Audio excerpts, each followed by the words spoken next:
ஜம்மு காஷ்மீர், பஞ்சாப், ராஜஸ்தான் மாநிலங்களில் பாகிஸ்தான் அத்துமீறி தாக்குதலை ஏற்படுத்தியதால் பரபரப்பான ஒரு சூழல் நிலவி வருகிறது. அத்துமீறிய பாகிஸ்தானுக்கு இந்திய தரப்பில் பதிலடியும் கொடுக்கப்பட்டு வருகிறது. பாகிஸ்தானின் சியால்கோட், லாகூர், இஸ்லாமாபாத் உள்ளிட்ட பகுதிகளில் இந்திய ராணுவ தரப்பில் பதிலடியானது கொடுக்கப்பட்டிருக்கிறது. ஜம்மு காஷ்மீரின் சத்வாரி, சம்பா, ஆர்எஸ்புரா மற்றும் ஆர்னியா செக்டார்களில் பாகிஸ்தான் ஏவிய 8 ஏவுகணைகளை இந்திய ராணுவம் அழித்தொழித்திருக்கிறது. S-400 சுதர்சன் சக்ரா மூலமாக பாகிஸ்தான் ராணுவம் அனுப்பிய ஏவுகணைகள் இந்திய தரப்பால் அழித்தொழிக்கப்பட்டிருக்கின்றன. பாகிஸ்தானின் தொடர் தாக்குதலை அடுத்து இந்தியாவின் எல்லையோர மாநிலங்களில் இருக்கக்கூடிய மக்கள் உச்சக்கட்ட உஷார் நிலையில் வைக்கப்பட்டிருக்கிறார்கள்.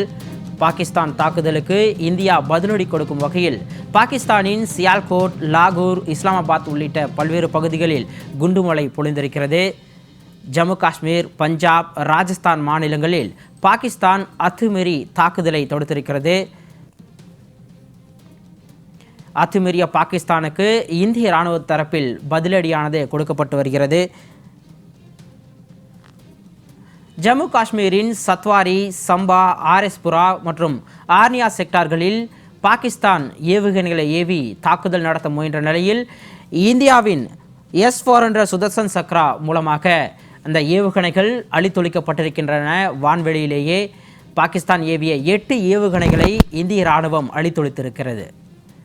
பாகிஸ்தானின் தொடர் தாக்குதலை அடுத்து எல்லையோர மாநிலங்களில் உள்ள மக்கள் உச்சக்கட்ட உஷார் நிலையில் வைக்கப்பட்டிருக்கிறார்கள். பாகிஸ்தான் தாக்குதலுக்கு இந்தியா பதிலடி கொடுக்கும் விதமாக சியால்கோட், லாகூர், இஸ்லாமாபாத் உள்ளிட்ட பகுதிகளில் இந்திய இராணுவம் குண்டுமழை பொழிந்திருக்கிறது.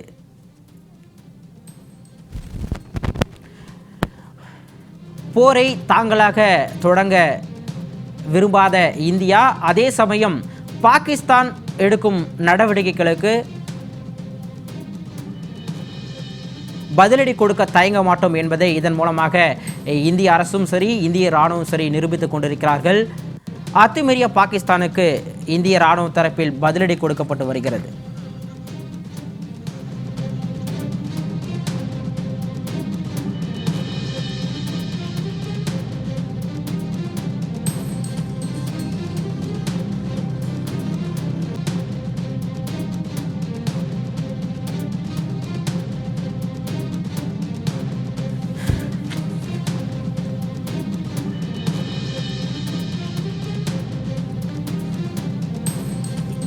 பாகிஸ்தான் இந்தியா மீது இரவோடு இரவாக இப்படி தாக்குதலை எதிர்கொண்ட நிலையில் தற்பொழுது இந்தியா பதிலடி தாக்குதலையும் கொடுத்திருக்கிறது. இந்த நிலையில் இது பற்றி பேசுவதற்காக நெல்லையிலிருந்து ஓய்வு பெற்ற தரைப்படை அதிகாரி கேப்டன் KS பாண்டியன் அவர்கள் இணைப்பில் இருக்கிறார். அவரிடம் பேசலாம். சார், இந்த பாகிஸ்தானுடைய இந்த தாக்குதலை முதல் கட்டமாக நீங்கள் எப்படி பார்க்குறீங்க?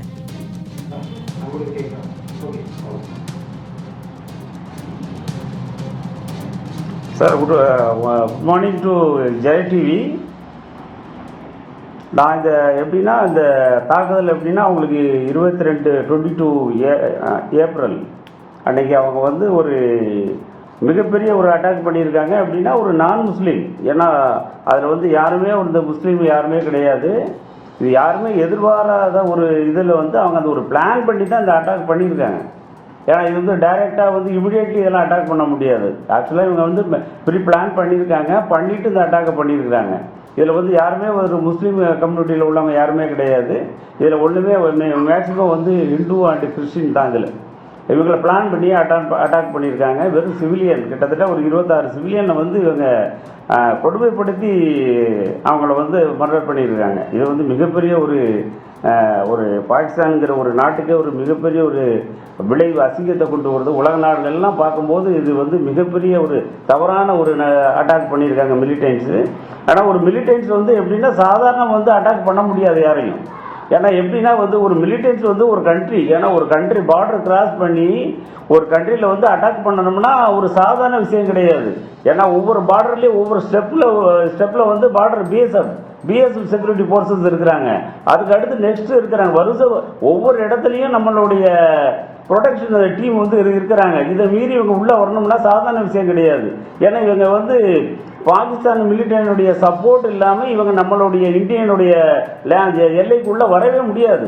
ஏன்னா அவங்களே இவங்களை வந்து ட்ரெயின் பண்ணி அவங்களுக்கு தேவையான எக்யூப்மெண்ட்ஸ், ஏன்னா அவங்க யூஸ் பண்ணதெல்லாம் M4 AK-47 எக்யூப்மெண்ட், இதெல்லாம் வந்து வெளியே மார்க்கெட்டில் கிடைக்கக்கூடிய வெப்பன்ஸ் கிடையாது. ஏன்னா இவங்கெல்லாம் வந்து இது பாகிஸ்தானே இந்த வெப்பன்ஸ் எல்லாம் சப்ளை பண்ணுறாங்க இவங்களுக்கு. ஏன்னா ஏதாவது ஒரு எப்படின்னா ஒரு அமைதியாக இருக்கக்கூடாது, இந்த கண்ட்ரியில் வந்து ஏதாவது ஒரு குழப்பத்தை உண்டு பண்ணணும் அப்படிங்கிற ஒரு தீர்மானத்தில் இவங்க ஒன்று ஒன்றா பண்ணிக்கிட்டே இருக்காங்க. இதுக்கு முன்னே பாம்பேயில் அட்டாக் பண்ணாங்க 2008 நினைக்கிறேன், 2008 26 நவம்பரில் பாம்பேயில் வந்து அட்டாக் பண்ணாங்க. அதில் கிட்டத்தட்ட 175 அப்பாவி மக்கள் வந்து இறந்தாங்க. ஒரு 300க்கு மேலே இன்ஜூர் ஆனாங்க அவங்கெல்லாம். ஏன்னா இந்த அட்டாக் வந்து எப்படின்னா நம்ம வந்து இவங்கள மாதிரி ஒரு தீவிரவாதம் நம்ம இந்தியாவில் வந்து வளர்க்குறது கிடையாது.